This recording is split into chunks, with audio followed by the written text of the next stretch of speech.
My name is Helen Panos, the owner of Dynamis Learning, a K-12 tutoring business, SAT, ACT prep, and advocacy company. I want to talk to you about an 11th grade girl that we tutor for SAT, ACT prep. She had already received some tutoring sessions from a prior company that she went to in the Atlanta area. When her mother called me, she knew I had taught her back in middle school. Thus, I knew her pretty well. I actually taught her for 2 years. She contacted me and asked that I speak with her daughter. As much as she had tried, she could not finish the ACT. She kept running out of time. Her mother asked that I call and speak with her about that and see what exactly was going on.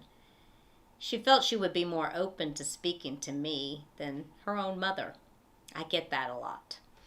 I spoke with her, and she told me she really wasn't paying attention during the prep class. There were just too many children on Zoom, and it was virtual. But mainly, I think she was more interested in looking at all the other students. Thus, we started tutoring her just a little bit virtually, one-on-one. That worked well. We didn't feel that she needed a lot of strategies to be successful as she had just been prepped by the prior company. I quickly realized as a former 504 chair that what the problem was is that she was running out of time. She had not really tried to get a 504 plan, but she had a diagnosis of ADHD.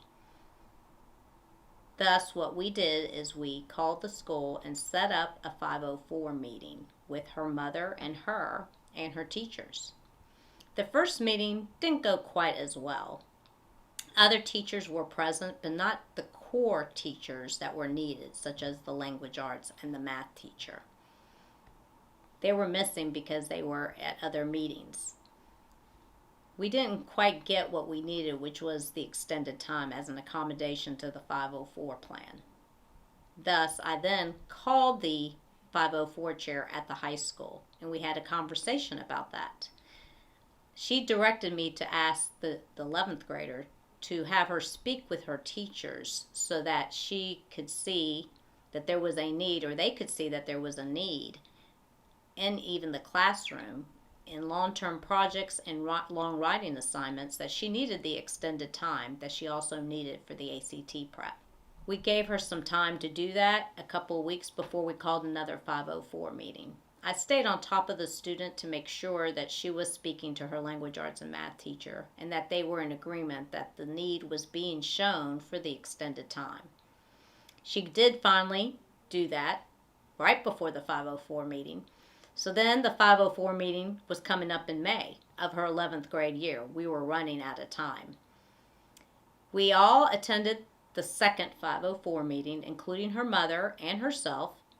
I had coached her on how to advocate for herself during the meeting. I am happy to report she did get the extended time on the 504 plan, and with that, she was able to take the ACT in September with the extended time.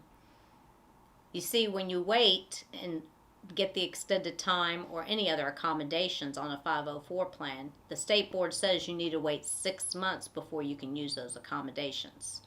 So, thus, the meeting was in May. She had to wait quite a while to get that accommodation. It worked, however, because I am happy to report she scored an additional 5 points on her ACT test, which got her into the college of her choice in South Carolina. Woohoo! She was really happy. So was her mom, and so was I. So, folks, it's very important that we look at what your child is going through.